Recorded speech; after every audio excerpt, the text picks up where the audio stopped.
Հմայակ Մկոյանի դստեր ընտանիքին Գյումրու քաղաքապետարանը բնակհատկացում արել է 2008 թվականին Մուշերկու թաղամասի 6/1 շենքի բնակարան 1 հասցեում։ Տրվել է նաև բնակարանային օրդեր ու ինչպես Հմայակ Մկոյանն է պատմում, տունը գտնվել է կիսաքանդ վիճակում։ Այն վերանորոգել են կոմունալ հարմարություններ ստեղծել ծախսելով մեծ գումարներ։ Սակայն բոլորովին վերջերս հայտնվել է բնակարանի հին սեփականատերը եւ իր դստեր ընտանիքից պահանջում է լքել տունը։ Մինչև հիմա դուք որտեղ եք։ Ռուսաստանում եմ եղել, ասի բայց դուք օրդեր չունիք, գրանցված չեք, այն հետինգերը հոպարջանցավ, գրանցված չենք, գրանցվին քնով, օրդեր չունենք, կունենանք ինչ եղել, հարց կա ուրիշ, ու խոստից գործի անցավ շատ կար ժամանակում, մի ամսվա ընթացքում կարողացան գրանցվել բնակարանի վրա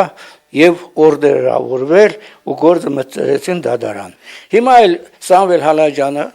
Իրան գործը եկավ ամիսը մնաց ստեղ, գործը ներավ, հիմա էլ Ռուսաստանում է։ Իրա բարեկամներից մեկին լիազորագիր է տվել, դա ներկա գտնվելու վերջ։ Հին սեփականատիրոջը այս բնակարանը հատկացվել է 1997 թվականին։ Նա էլ ունի փաստաթուղթ, որ բնակարանն իրենն է պատկանում։ Սակայն Հմայակ Մկոյանը նշում է, թե գոյություն ունեն համապատասխան փաստաթղթեր, որոնք փաստում են, որ բնակարանը հատկացվել է դստեր ընտանիքին։ Ստացվում է, որ կրկնակի հատկացում է կատարվել, եւ հին սեփականատերը դիմել է դատարան։ Հայցն այժմ քննության փուլում է։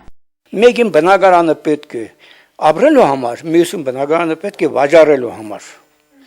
Վաճառելու համար այդպես որ եղնի, ուրեմն մեր բուրը ազենք մնացե, մենք էստված պետք է բռնենք պանդոխտյան ճանապարհ։ Գյումրու քաղաքապետարանից նշում են, թե այս պահին բնակարանը համարվում է համայնքապատկան, ու հիմա դատարանը պետք է որոշի, թե այն որ ընտանիքի սեփականությունն է հանդիսանում։ Իհայտ է եկել հին տերը եւ ասում է, որ այս բնակարանը հատկացված եղել ինձ, խնդրում եմ ազատեք իմ բնակարանը, հիմա ներկայիս բնակողներին։ Այդ բնակարանը եղել է լքված եղել, թալանված եղել եւ այլն, մարդիկ ապրել են, ակին գումարներ են ծախսել, վերանորոգել են եւ ապրել դե բնակվում են Գյումրի քաղաքում։ Հիմա իրենց գործը դատարանում է։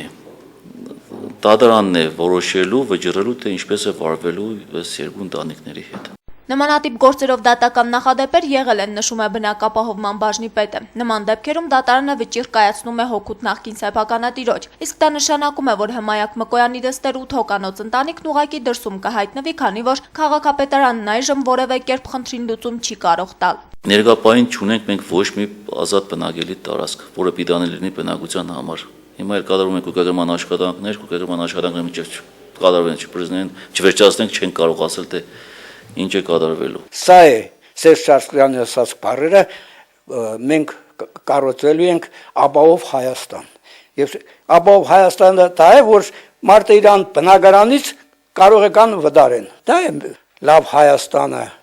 ծաղկուն Հայաստանը, դա է առաջ Հայաստանը, թե հետնահանջ Հայաստան։ Հմայակ Մկոյանը նշում է, եթե անգամ դատարանը վտարման վճիռ կայացնի, ապա ընտանիքը բնակարանը կլքի միայն մեկ դեպքում, երբ իրենց վճարեն բնակարանի վերանորոգման ծախսերը կամ օթևանելու այլ տարածք կառաջարկեն։ Հեջմինե Մկրչյան, Տիգրան Գասաբյան, Գալանյուս։